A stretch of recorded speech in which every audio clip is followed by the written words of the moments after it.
प्रधानमंत्री नरेंद्र मोदी ने आज वाराणसी में काशी तमिल संगमम का उद्घाटन किया।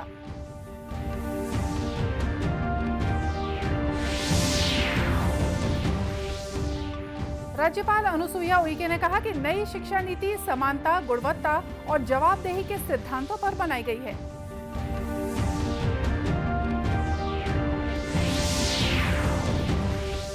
देश में मत्स्य पालन के क्षेत्र में छत्तीसगढ़ को बेस्ट इनलैंड स्टेट पुरस्कार के लिए चुना गया।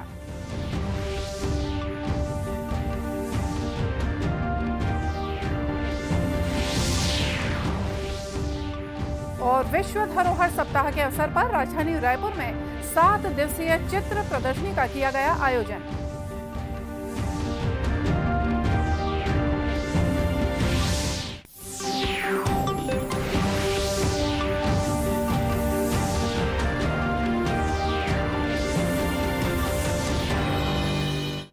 नमस्कार, आप देख रहे हैं दूरदर्शन समाचार। मैं हूं मोनिका शर्मा और आइए अब देखते हैं समाचार विस्तार से। प्रधानमंत्री नरेंद्र मोदी ने आज वाराणसी में काशी तमिल संगमम का उद्घाटन किया। इस अवसर पर आयोजित समारोह को संबोधित करते हुए प्रधानमंत्री ने कहा कि हमारे देश में संगम की बड़ी महिमा और महत्व रहा है।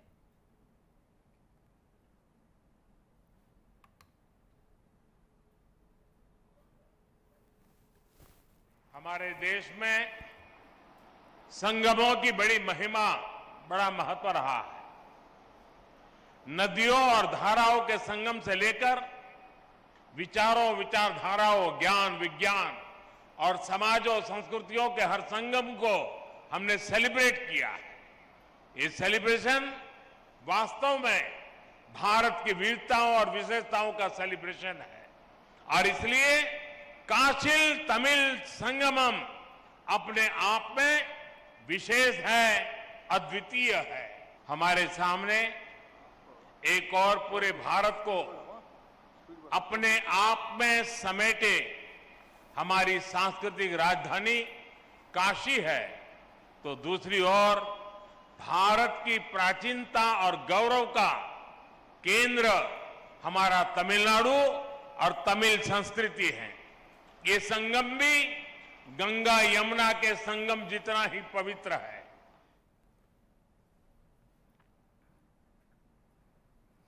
आजादी का अमृत महोत्सव एक भारत श्रेष्ठ भारत की भावना को बढ़ावा देने के उद्देश्य से संगमम का आयोजन किया गया है। इसके जरिए देश के 2 सबसे ज्यादा महत्वपूर्ण और प्राचीन अध्ययन केंद्रों तमिलनाडु और काशी के बीच सदियों पुराने संबंधों को उजागर करना है।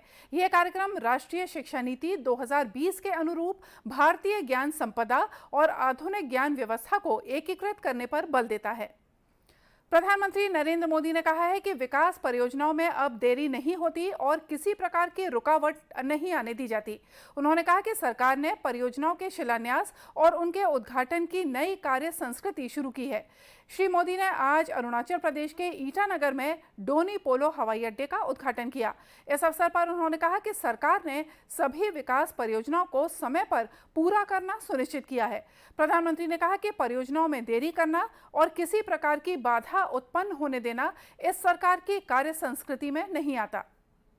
गौरतलब है कि देश का पहला ग्रीनफील्डर हवाई अड्डा है। यहां सभी मौसम में सुचारू संचालन के लिए आधुनिक सुविधाएं उपलब्ध कराई गई हैं। हवाई अड्डे का नाम डोनी पोलो यानी सूर्य और चंद्रमा पर रखा गया है। राज्यपाल अनुसुईया उइके ने कहा है कि उद्देश्यों और लक्ष्यों के बिना जीवन में सफलता नहीं मिलती है। कलिंगा विश्वविद्यालय के 4थे दीक्षांत समारोह को संबोधित करते हुए उन्होंने कहा कि जीवन में सफलता के लिए सभी विद्यार्थियों को लक्ष्य तय कर अच्छे उद्देश्यों के साथ आगे बढ़ना चाहिए। राज्यपाल ने नई शिक्षा नीति के संबंध में कहा कि ये नीति समानता, गुणवत्ता और जवाबदेही के मूलभूत सिद्धांतों पर बनाई गई है।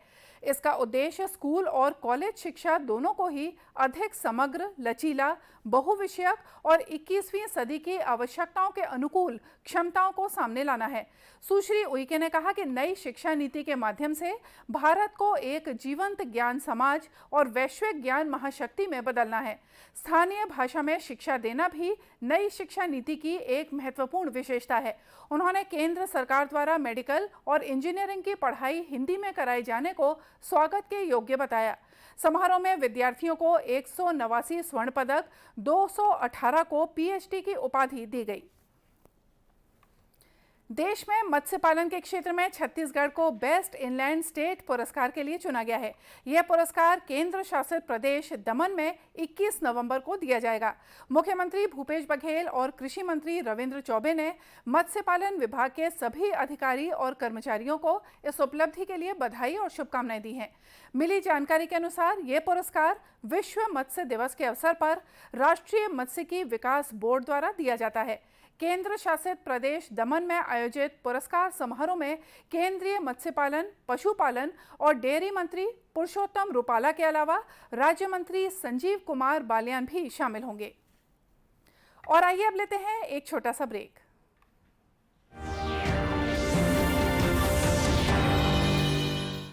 चेक जाना पड़ेगा। अरे गेम छोड़ के 1 महीना हो गया कंप्लेंट किए हुए, बैंक रिफंड ही नहीं कर रहा है। कंप्लेंट करनी है। अरे बैठिए बैठिए यहीं से कर लीजिए आरबीआई के ओम्बुड्समैन को। कैसे? आरबीआई अधिकृत बैंक, एनबीएफसी या डिजिटल लेन देन के जितने भी प्लेटफॉर्म्स हैं उनकी शिकायत आप कर सकते हैं घर बैठे बैठे आरबीआई के सीएमएस पोर्टल पर। ये हो गया चेकमेट। कंप्लेंट करेंगे क्या? आरबीआई कहता है जानकार बनिए, सतर्क रहिए। 3 महीने में पैसे डबल। वाह, फास्ट और हाई रिटर्न्स भी। क्या स्कीम है? कल तो नहीं थी यहाँ। और कल होगा भी नहीं। तूने कभी 5 ओवर में डबल सेंचुरी मारी है? ऐसे स्कीम के बहकावे में आके हम धोखा खा सकते हैं। और आरबीआई कहता है अपना पैसा सुरक्षित रखो और समझदारी से निवेश करो। अगर ज्यादा रिटर्न के पीछे भागोगे तो रिस्क भी उतना ही उठाओगे। और फास्ट रिटर्न से बच के। और फास्ट बॉलिंग से भी। आरबीआई कहता है जानकार बनिए, सतर्क रहिए।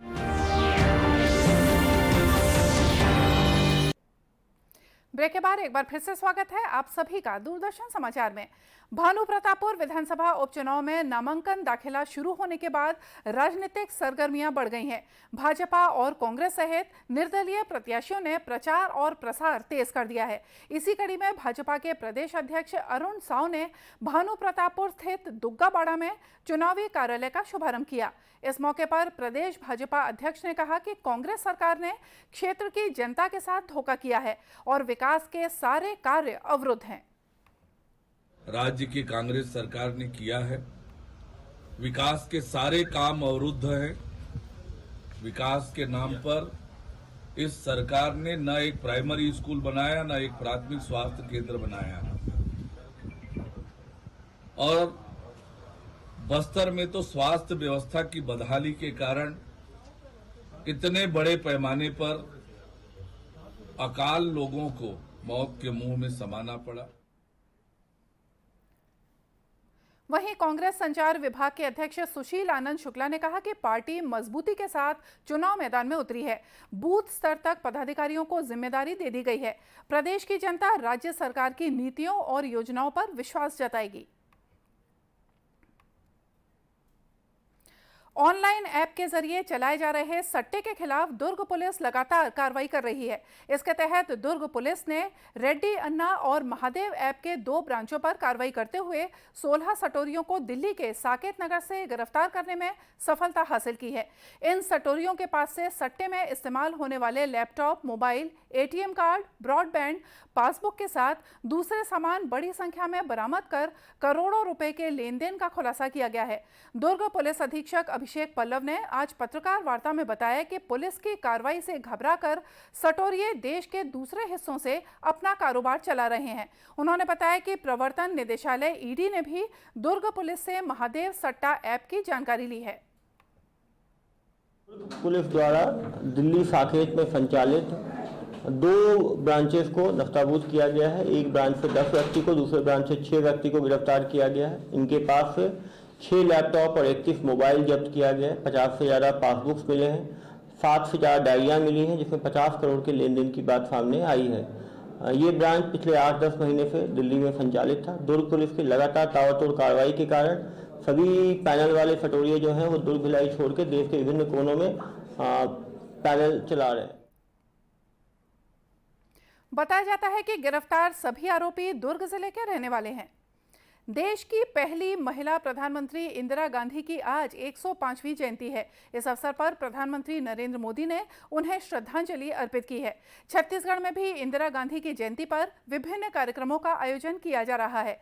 इस मौके पर विधानसभा परिसर में विधानसभा अध्यक्ष डॉक्टर चरणदास महंत ने श्रीमती गांधी के चित्र पर पुष्पांजलि अर्पित कर उन्हें नमन किया। इस दौरान मीडिया से बातचीत में उन्होंने कहा कि देश की पहली महिला प्रधानमंत्री के बताए हुए मार्ग पर चलना ही उनके प्रति सच्ची श्रद्धांजलि होगी। देश के प्रति काम किया है, जो साहस का परिचय दिया है, जो कर्तव्य निष्ठा का परिचय दिया है, जो उन्हें अखंडता को बनाए रखने के लिए जीवन भर एकता और भाईचारा को लेकर आगे बढ़ते रहे हैं, उन सभी बातों का स्मरण करते हुए हम उनके बताए हुए मार्ग पर, उनके सिद्धांत पर चलने का वचन लेते हैं। इंदिरा गांधी का जन्म 19 नवंबर 1917 में उत्तर प्रदेश के इलाहाबाद में हुआ था। वे जनवरी 1966 से मार्च 1977 तक और फिर जनवरी 1980 से अक्टूबर 1984 तक देश की प्रधानमंत्री रहीं। विश्व धरोहर सप्ताह के अवसर पर राजधानी रायपुर में चित्र प्रदर्शनी का आयोजन किया गया। प्रदर्शनी का शुभारंभ वरिष्ठ पुरातत्वविद और पद्मश्री से सम्मानित A.K. शर्मा ने किया। इस मौके पर उन्होंने कहा कि इस तरह की ज्ञानवर्धक प्रदर्शनी साल में 2-3 बार लगाई जानी चाहिए।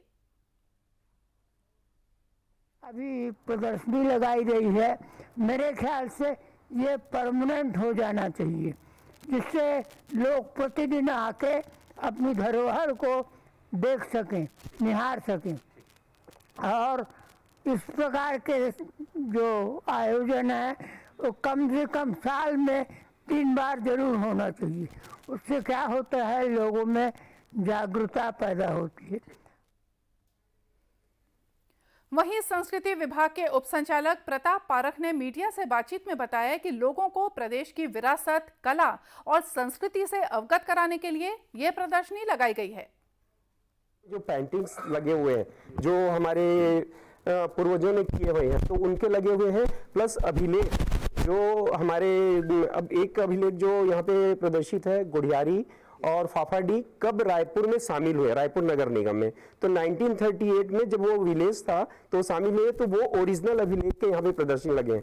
तो इस तरह जो हमारे सामग्री हैं, जो एक्चुअल में विश्वविद्यालय नहीं, हमारे स्टेट के लिए, हमारे देश के लिए जो सामग्री है, तो उनको प्रदर्शित किया गया है, जिससे जनता के बीच ये अच्छा संदेश है और उनको पता चले कि हमारी धरोहर कौन सी रही है। प्रदर्शनी के दौरान विविध कार्यक्रम आयोजित किए जाएंगे। 21 नवंबर को कक्षा 6वीं से 12वीं तक के छात्र छात्राओं के लिए लिखित प्रश्नोत्तरी प्रतियोगिता, 22 और 23 नवंबर को 6वीं से 12वीं कक्षा के छात्र छात्राओं के लिए चित्रकला प्रतियोगिता रखी गई है। धरोहर सप्ताह के अंतिम दिन 25 नवंबर को प्रतियोगिताओं के परिणाम घोषित किए जाएंगे। और आइए देखते हैं अंत में मुख्य समाचार एक बार फिर से। प्रधानमंत्री नरेंद्र मोदी ने आज वाराणसी में काशी तमिल संगमम का उद्घाटन किया।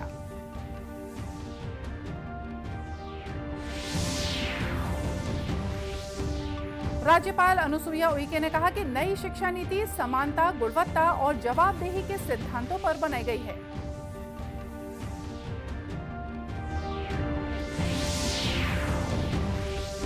देश में मत्स्य पालन के क्षेत्र में छत्तीसगढ़ को बेस्ट इनलैंड स्टेट पुरस्कार के लिए चुना गया।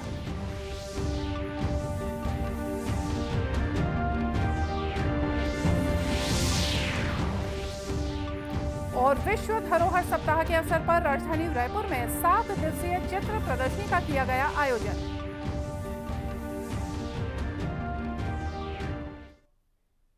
और इसी के साथ ये समाचार बुलेटिन यहीं समाप्त हुआ। नमस्कार।